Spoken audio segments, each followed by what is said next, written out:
Nah, ini menarik ya. Tadi Ustadz Abdul Somad juga mengatakan bahwa Warokoh seorang Kristen, tapi juga Kristen yang rusak. Nah, pertanyaannya adalah, kalau dia adalah seorang Kristen yang rusak, kenapa Khadijah membawa Muhammad untuk memperkuat pewahyuan yang dia terima kepada Warokoh bin Naufal?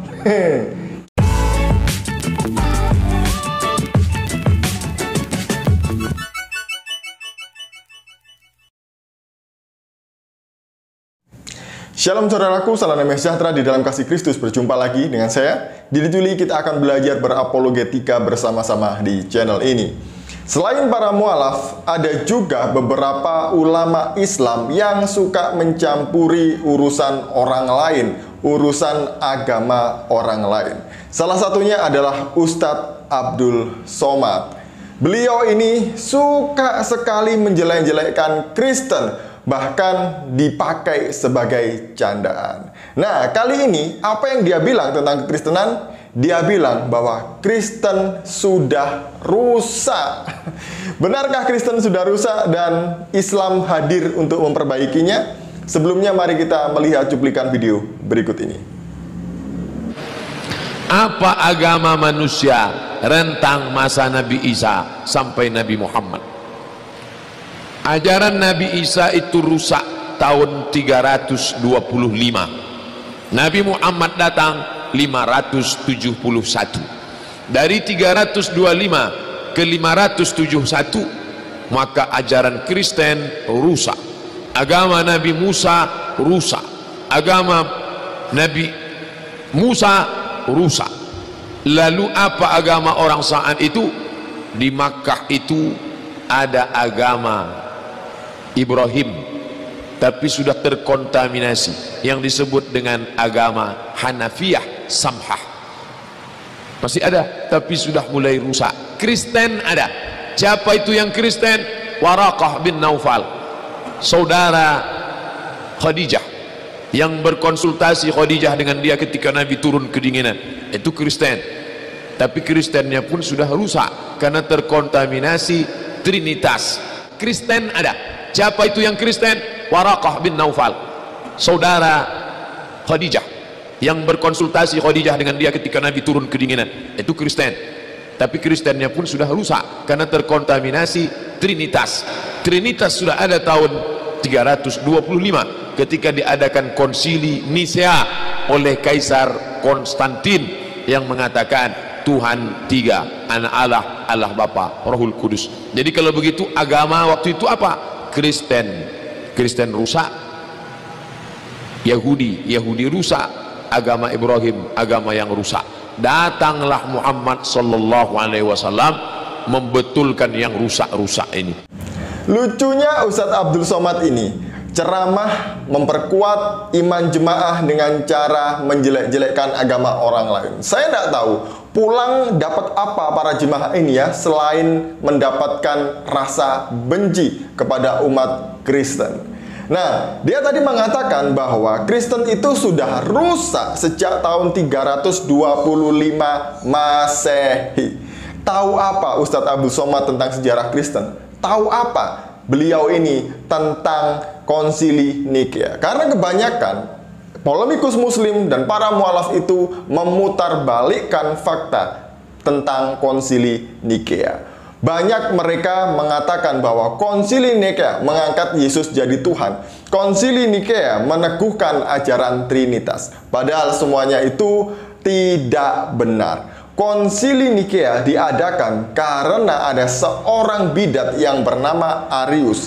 Arius menolak keilahian Yesus dan mengatakan bahwa Yesus hanyalah ciptaan dan dia bukan Allah dan lebih rendah dari Allah. Dari sinilah bapak-bapak gereja mencoba meluruskan pandangan Arius yang keliru sebelum semakin banyak dia menyesatkan orang-orang Kristen. Namun ternyata Arius tetap kekeh dengan ajarannya dan pada akhirnya dia meninggal tertelungkup di toilet karena dia sakit perut. Nah, orang-orang selalu berpandangan bahwa Arius teraniaya. Dia adalah pihak yang dianiaya karena dia menolak Tritunggal, menolak Yesus sebagai Tuhan. Padahal faktanya tidak demikian.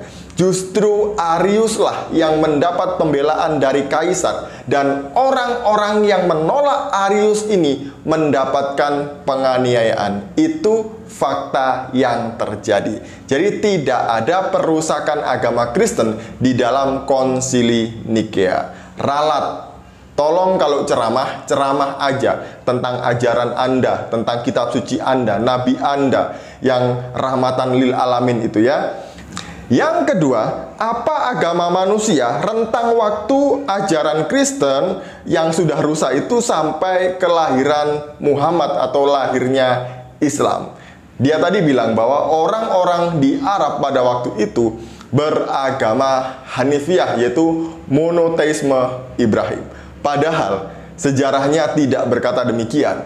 Pada waktu itu di Arab ada dua agama monoteis tapi bukan Islam. Yang pertama adalah Hanifiyah. Yang kedua adalah agama Mani, di mana dalam agama Mani ini mereka hanya mempercayai satu Tuhan, tapi Mani menggabungkan ketiga ajaran, yaitu Kristen, Hindu, dan Zoroaster. Kemudian di Arab juga banyak sekali praktek-praktek pemujaan berhala, di mana pusatnya adalah Mekah, dengan ada di sana 360 patung berhala yang kemudian dihancurkan itu. Nah, apa agama yang lain selain monoteisme dan juga pagan? Ada agama Kristen juga di Arab. Apakah semuanya rusak? Jelas tidak. Memang banyak di sana itu ada ajaran Kristen yang menyimpang atau bidat. Salah satunya, siapakah bidat di Arab pada waktu itu? Warokoh bin Naufal. Mereka mengatakan bahwa Warokoh bin Naufal ini adalah seorang Kristen, padahal bukan. Kalau dia seorang Kristen dan dia mempunyai nama sebesar itu, pasti dia tercatat di sejarah gereja Kristen. Nyatanya tidak ada satu sumber literatur pun yang mencatat nama Warokoh bin Naufal di dalam sejarah kekristenan. Ada sumber-sumber yang mengatakan bahwa Warokoh ini adalah tokoh yang fiktif, hanya karangan saja. Tapi juga ada yang mengatakan bahwa Warokoh adalah seorang Ebionit. Apakah itu Ebionit? Jadi ajaran Ebionit ini adalah ajaran bidat Kristen Yahudi, di mana ajaran ini memisahkan antara Yesus dengan Kristus. Jadi Yesus adalah manusia biasa, hasil perhubungan antara Maria dengan Yusuf, dan kemudian baru diangkat menjadi anak Allah ketika dia dibaptis. Disitulah manusia Yesus dengan Kristus menjadi satu. Tapi tetap saja Yesus bukan Allah. Inilah kesesatan ajaran Ebionit, dan disinyalir bahwa Warokoh bin Naufal adalah seorang Ebionit, yaitu seorang bidat Kristen. Kalau dia seorang Kristen sejati, tidak mungkin dia melakukan apa yang dilakukannya kepada Muhammad. Jadi begini Pak Ustadz, cerita yang benar. Yang ketiga, Warokoh seorang Kristen tapi juga rusak. Nah, ini menarik ya. Tadi Ustadz Abdul Somad juga mengatakan bahwa Warokoh seorang Kristen tapi juga Kristen yang rusak. Nah, pertanyaannya adalah, kalau dia adalah seorang Kristen yang rusak, kenapa Khadijah membawa Muhammad untuk memperkuat pewahyuan yang dia terima kepada Warokoh bin Naufal? Gimana ini? Masa dia meminta petunjuk kepada seorang pendeta Kristen yang rusak? Ya kan lucu. Harusnya mencari referensi petunjuk kepada pendeta Kristen yang benar, jangan kepada pendeta Kristen yang rusak. Bisa saja dia mengatakan hal yang salah karena ajarannya pun salah.